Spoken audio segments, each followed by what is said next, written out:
उत्तर प्रदेश राज्य कर्मचारी संघ की राज्य कमेटी ने लखनऊ में एक महत्वपूर्ण बैठक आयोजित की। इस बैठक में प्रदेश भर से बड़ी संख्या में पदाधिकारी और कर्मचारी शामिल हुए। बैठक में यह चिंता जताई गई कि 7.5 महीने बीत जाने के बाद भी केंद्र सरकार ने 8वें केंद्रीय वेतन आयोग की अधिसूचना जारी नहीं की। इसके अलावा ओपीएस, 8वें पे कमीशन और नियमितीकरण जैसे कई मुद्दों पर गहन चर्चा हुई।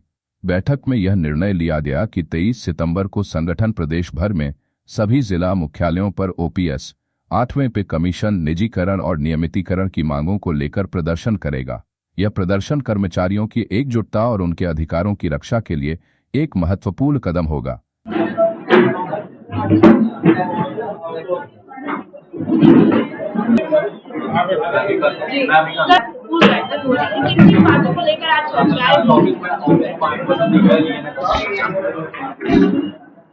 सबसे पहले तो कल ही उत्तर प्रदेश सरकार ने संविदा कर्मचारियों को लेकर के एक प्रस्ताव को मंजूरी दी है।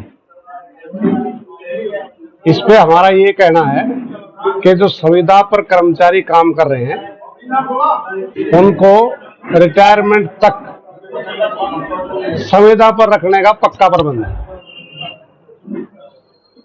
जब सरकार ये कह रही है कि पीएफ का, ईएसआई का घोटाला था, पूरा वेज नहीं मिलता था जो सरकार से निकलता था, इसको बंद करने के लिए हमने ये किया है।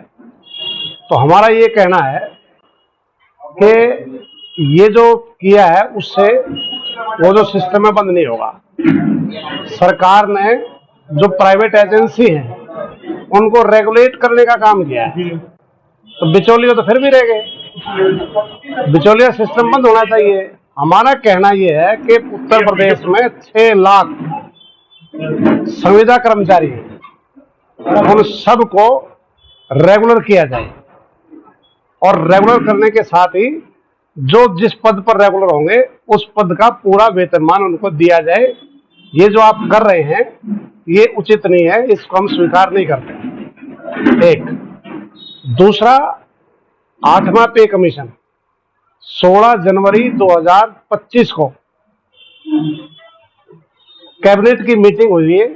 उसके बाद प्रधानमंत्री जी अध्यक्षता करते हैं, उसके बाद उसकी अनाउंसमेंट हुई थी 16 जनवरी 2025 को 8वां पे कमीशन गठन कर रहे हैं और जनवरी 2026 से इसकी सिफारिशें लागू हो जाएंगी। ये गारंटी थी। उस गारंटी को लगभग 8 महीने बीत गए, अब तक नोटिफिकेशन जारी नहीं हुई।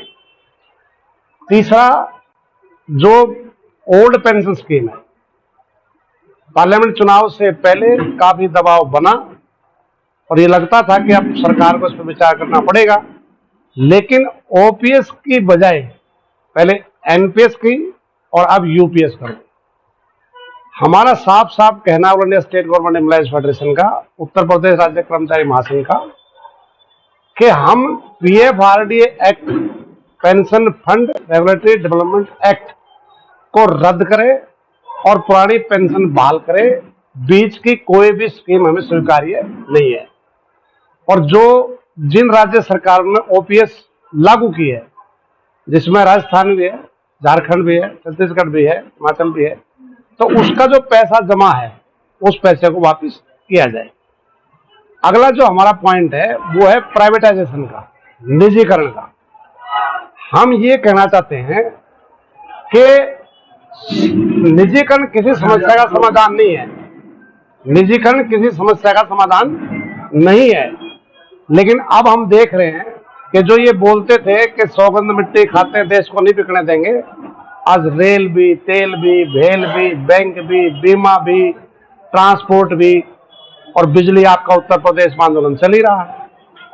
मतलब हम ये पूछना चाहते हैं सरकार से कि जैसे बिजली है, बिजली का जो स्टेक होल्डर है तो कौन है? बिजली के स्टेक होल्डर कंज्यूमर है, फिर क्यों कर रहे हैं? अभी ये जो स्मार्ट मीटिंग प्रोजेक्ट चला है, आज ही अखबार में पढ़ रहा हूं कि जो पुराने मीटर उतरे थे वो गायब हो गए क्योंकि उसमें रीडिंग बैलेंस है, पैसे लेकर के उसको कर दिया।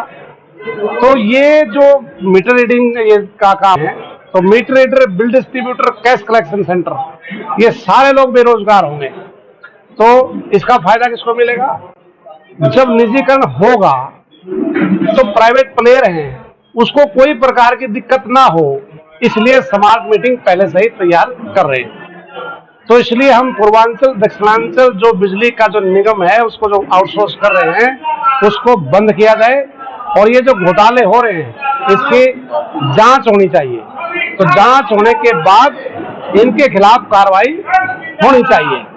इसके साथ साथ हम देखते हैं कि पोस्टें खाली पड़ी है, बेरोजगारी चरम सीमा पर है, लेकिन बेरोजगारी चरम सीमा पर है, बेरोजगारी चरम सीमा पर है, लेकिन नौजवानों को नौकरी नहीं मिल रही। नौकरी मिल रही तो कैसे मिलेगी? सेना में भी 4 साल के लिए अग्निवीर, अब संविदा पर नौकरी मिलेगी, फिक्स टर्म एम्प्लॉयमेंट।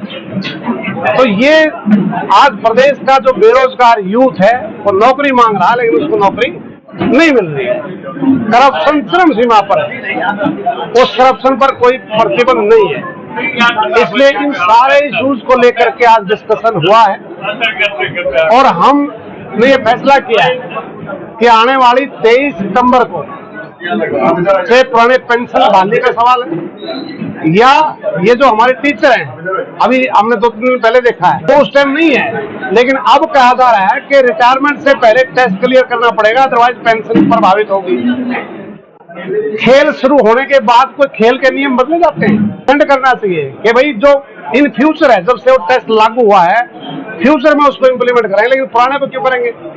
तो ये बड़ा मतलब इशू है। बिजली का प्राइवेटाइजेशन करके 23 अगस्त को पूरे देश में, उत्तर प्रदेश सहित पूरे देश में 23 सितंबर को पूरे देश में हम सभी डिस्ट्रिक्ट हेडक्वार्टर पर प्रोटेस्ट करेंगे। उससे पहले 29 अगस्त को हम सभी विभागों में गेट विरोध गेट मीटिंग करके प्रदर्शन कर चुके हैं। इसलिए हम केंद्र सरकार से कहना चाहते हैं कि ये जो कर्मचारियों के मसले हैं, जब आप कह रहे हैं कि हमारे पास जो 2 लाख करोड़ रुपए प्रति साल है, प्रति महीना, तो जो पेंशनर्स हैं और कर्मचारी 18 महीने का डी और डीआर क्यों नहीं दिया जाता? अब जो पॉलिसी लागू हो रही है, मतलब उससे बड़े पूंजीपतियों का फायदा हो रहा है। जैसे उदाहरण के तौर पर हमारे ऊपर लग रहा है, तो ये जो बोलते थे गरीबों की सरकार है, जो ये नीतियां लागू हुई है, पोर्ट एयरपोर्ट सब प्राइवेट जा रहा है, इससे क्या हो रहा है कि बारे हैं उनको सरकार एड्रेस करे, एड्रेस नहीं करेगी तो 23 तारीख को पूरे देश का कर्मचारी सड़कों पर उतरेगा, सरकार के खिलाफ प्रदर्शन करेगा।